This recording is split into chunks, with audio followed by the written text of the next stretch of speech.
Bonjour très cher ami, toujours dans la continuité de notre webinaire sur le fonctionnement des comptes comptables du Sisquad révisé. Aujourd'hui, nous allons parler des comptes de capitaux propres. Nous avons dit dernièrement que les comptes de capitaux propres augmentent au crédit et diminuent au débit.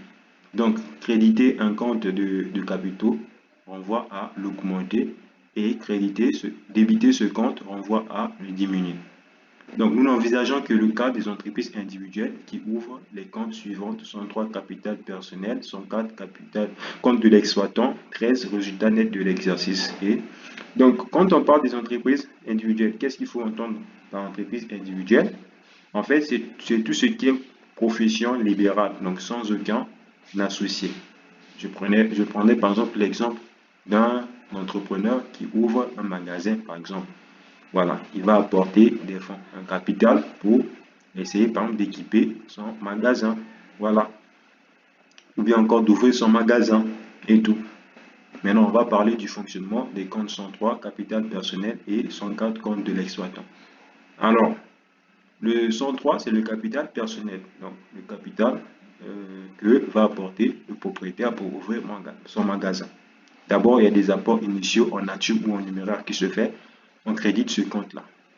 Maintenant, ce qui va entraîner l'augmentation du capital, donc qui va envoyer à ce qu'on puisse créditer ce compte-là pour constater l'augmentation du capital, ce sont des nouveaux apports qui peuvent se faire. Soit il y a des nouveaux apports, soit vous avez imputé les bénéfices que vous avez réalisés, soit vous avez fait le virement du solde créditeur du compte 104. Le compte 104, en fait, permet juste de constater les retraits, ok, ou encore des apports temporaires que l'exploitant ou bien l'entrepreneur fait au niveau de l'entreprise. Donc, c'est ça. Maintenant, à quel moment on a un solde créditeur? Par exemple, lorsque vous avez apporté, ok, plus que vous n'avez retiré. C'est ça, en fait, qui conduit à avoir un solde créditeur.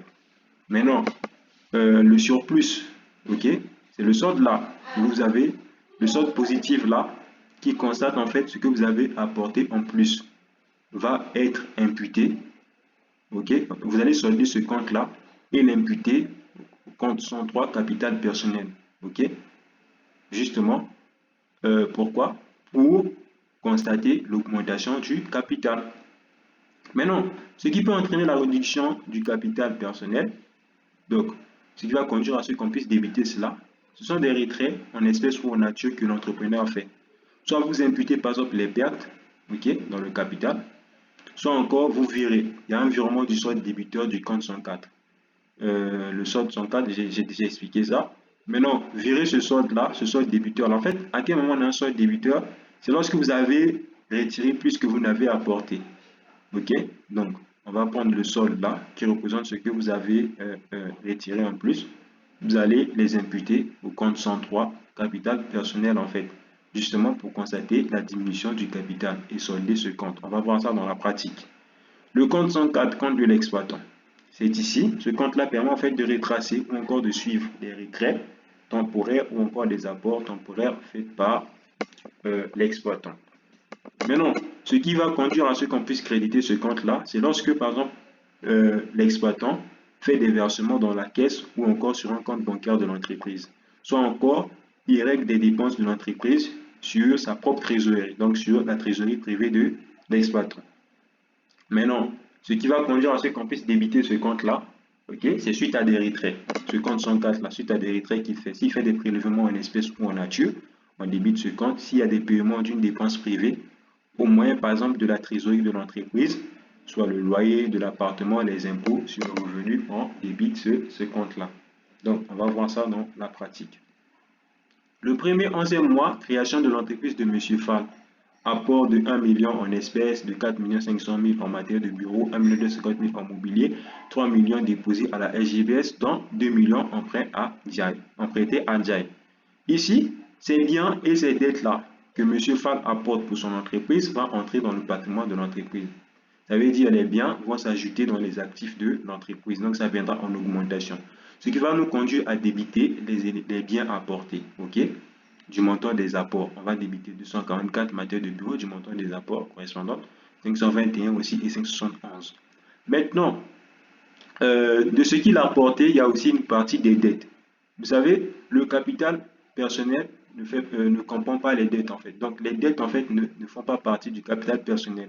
Il faut donc enlever du montant global des apports en question, ce qu'il a apporté, il faut enlever une partie qui constitue des dettes pour refléter en fait la réalité financière de l'entreprise, pour savoir ce que possède l'entreprise et ce qu'il doit à des tiers en fait, ok, ce qui reviendra à des tiers. Voilà pourquoi on a essayé d'enlever les 2 millions du montant emprunté, on l'a mis à part du montant global des apports. C'est ça. Voilà. On crédite le 103 lorsqu'on fait des apports. Lorsqu'il ramène il fait des apports initiaux, on crédite le 103 et on constate aussi la dette, les obligations envers des tiers, en créditant le 162. Maintenant, le 12-11e mois, l'augmentation du capital, apport d'une camionnette valant 9 millions. Il faut débiter le compte de l'innovation concerné, ce sont des matières de transport, ok, et créditer le 103, capital personnel. Lorsqu'on fait des nouveaux apports, il faut créditer le compte 103. Des nouveaux apports, il faut créditer le compte 103, ok. Voilà, et débiter le compte de l'innovation concerné, puisque l'innovation en question va entrer dans le patrimoine de l'entreprise, donc dans les actifs de l'entreprise. Alors, après cela, il y a eu des prélèvements en espèces pour les besoins personnels de M. Fall. Lorsque il fait des prélèvements, ok, qu'est-ce qu'on a dit? On va débiter le compte 104, qui retrace en fait les retraits d'argent qui se sont faits. Maintenant, il faut créditer le compte en contrepartie de 571 de la caisse, puisque l'argent sort au niveau de la caisse. Il faut créditer le compte de trésorerie pour constater sa diminution. C'est un compte actif. Donc, quand on crédite cela, on constate sa diminution. Ici, on débite ce compte-là pour constater les retraits d'argent qui se sont faits. Maintenant, après, il y a eu des chèques tirés sur le compte bancaire personnel à la CBAO de FAP de 944 000, dont TVA déductible de 18% en règlement du loyer commercial. Donc, en réalité, on a utilisé ici la trésorerie, ok, privée de l'entrepreneur ou encore de l'exploitant pour régler les dépenses de l'entreprise, donc le loyer commercial. Donc, ce qui conduira à ce qu'on crédite ce compte 104, compte de l'exploitant de 944 000, comme on l'avait dit au préalable. Il faut créditer, lorsqu'on fait des apports à nouveau, ok, on règle les dépenses de l'entreprise en utilisant la trésorerie de l'exploitant, il faut créditer cela. Et donc, c'est ce qu'on fait.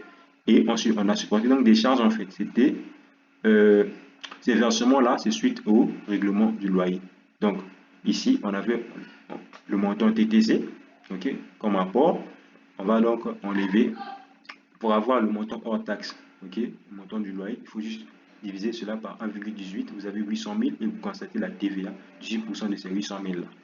Maintenant, le 31e mois, ok, à la fin de l'exercice, il faut voir maintenant la nature de notre solde. Est-ce que c'est un solde créditeur ou débiteur? Ici, on a débité le compte 104, compte de l'exploitant de 970 000. Ici, on a crédité cela de 944 000.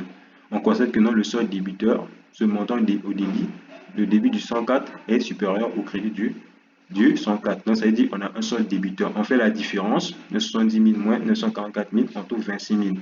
Donc, on a un solde débiteur, il faut solder ce solde débiteur-là. Donc, solder cela, on reviendra à le passer au crédit. Et imputer, ok, ce montant-là de 26 000 au niveau de 103, capital personnel, pour constater, en réalité, la diminution du capital, ok, puisque vous avez retiré plus que vous n'avez apporté. Donc, c'est un peu ça ce que nous devons comprendre.